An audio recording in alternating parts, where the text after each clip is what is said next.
new study released by the CDC on September 26th. That's 4 days before we learned of patient 0 in Dallas. That new study posits that the number of cases in Liberia and Sierra Leone are growing at a much faster rate than previously thought. And of course, it is not under control, it is ever expanding. Today, we are providing the information that an individual traveling from Liberia has been diagnosed with Ebola in the United States.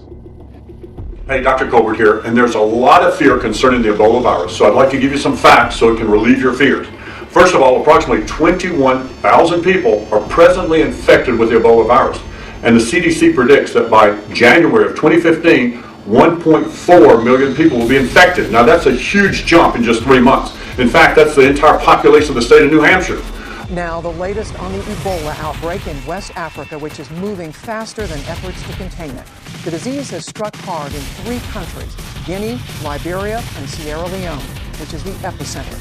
A Liberian government official who had flown to Nigeria's largest city, Lagos, died of the disease in a hospital there. 2 American aid workers infected in Liberia, 33-year-old Kent Brantley and 59-year-old Nancy Wright-Bull, will be sent home for care at Emory University Hospital in Atlanta. It is the first time any Ebola patient has been sent back to the U.S. for treatment. Outside the John F. Kennedy Hospital in Monrovia, Liberia, 20-year-old Ibaga Stiwo is sick. Brother, what would you know?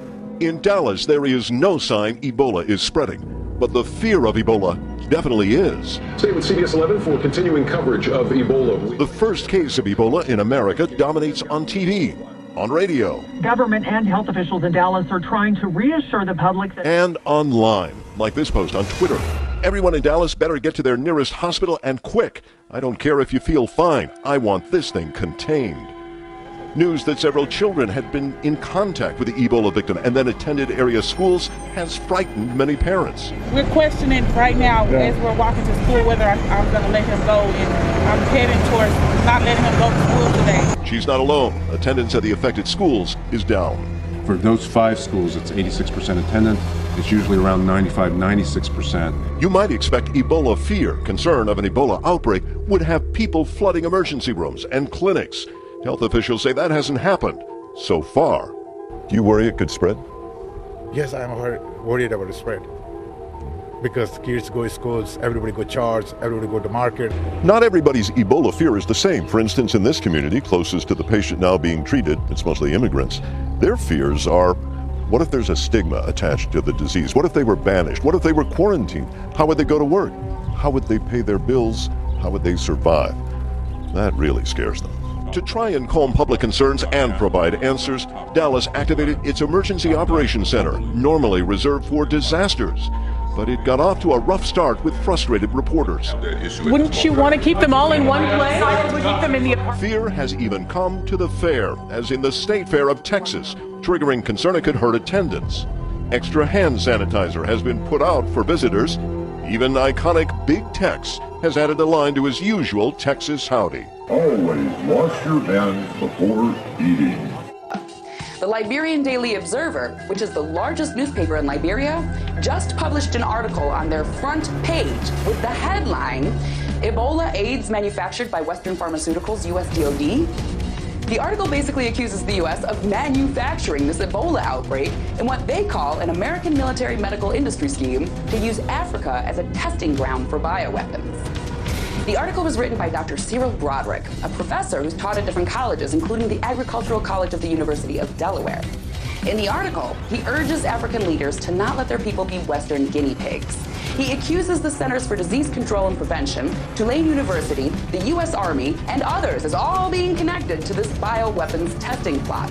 And now to the latest on the first case of Ebola diagnosed in the United States. New today, we know the patient's name now. He's Thomas Eric Duncan.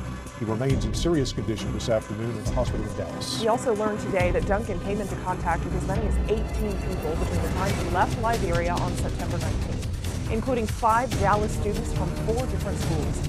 He arrived in Dallas via DFW on September the 20th, and we've just learned United Airlines now believes Duncan flew to DFW from Washington Dulles Airport on Flight 822. Governor Rick Perry held a news conference this afternoon in Dallas. He says those students are being monitored at home, but the governor also says so far none of them has shown any symptoms. These children have been identified and they are being monitored, and the disease cannot be transmitted before having any symptoms. The CDC is also monitoring Duncan's family members and the ambulance crew who transported him to the hospital. How Duncan's case has been handled is raising some questions about Texas Presbyterian Hospital in Dallas and what they knew. The doctor from the hospital says Duncan walked into the ER on September 26th. A nurse asked him if he had been out of the country.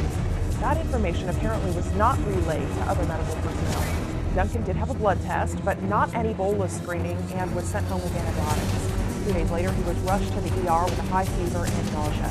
Yesterday, doctors confirmed that Duncan tested positive for Ebola, and he is now in an isolation unit. The fear of Ebola in affected countries and beyond is palpable. A man in Guinea suspected of having the gruesome disease was left lying in a city street for hours. Passers-by too scared to help, medical resources stretched thin. Let them come and take him from here, because we are afraid. More than 930 people have died in the outbreak. The military now helping combat the spread of Ebola in Sierra Leone. Liberian soldiers are clamping down on travelers. No one with a fever allowed in or out of the country. And in Spain, health officials reassuring the public there is little risk of Ebola spreading from an infected priest evacuated from Liberia, now in isolation at a Madrid hospital. He is stable with fever, and the most important thing is that Father Miguel is not hemorrhaging. This is a sign of a positive prognosis. The World Health Organization will soon decide if the Ebola outbreak is an international public health emergency, which could initiate a more global response. The CDC is operating on its highest alert level, the first time since the 2009 swine flu pandemic. The agency's director briefed representatives on Capitol Hill. We, with our partners, have been able to stop every Ebola outbreak to date, and I'm confident that if we do what works, we will stop this one also. But it won't be quick, and it won't be easy. Dr. Thomas Frieden says tried and true infection control methods, diagnosis, isolation, and tracing patient contacts are the best way to end the outbreak. Cindy Sharp, Associated Press. As the medical world continues to grapple with Ebola, there are growing calls for experimental medicines to be used more widely. 2 American aid workers infected with the virus appear to be improving after receiving an unapproved medicine, ZMapp, ahead of their evacuation back to the United States. This is an emergency compassionate use situation. This is not a well-controlled laboratory study. A lot of work remains to be done to see how it worked and why and how quickly. The apparent speed of recovery was faster than I would have expected, so there may be a lot of things that we still don't understand about the virus. The antibodies were originally harvested from mice that had been injected with parts of the virus. Experiments on monkeys suggest the antibody cocktail may reduce fatalities when given after exposure to the virus.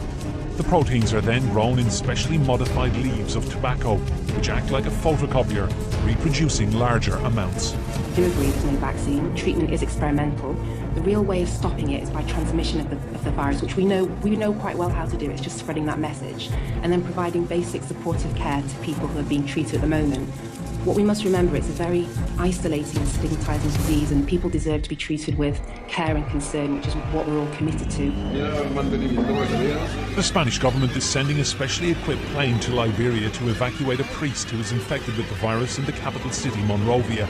The World Health Organization will announce on Friday how it plans to slow down or halt the global spread of a virus that has claimed 900 lives in West Africa since February.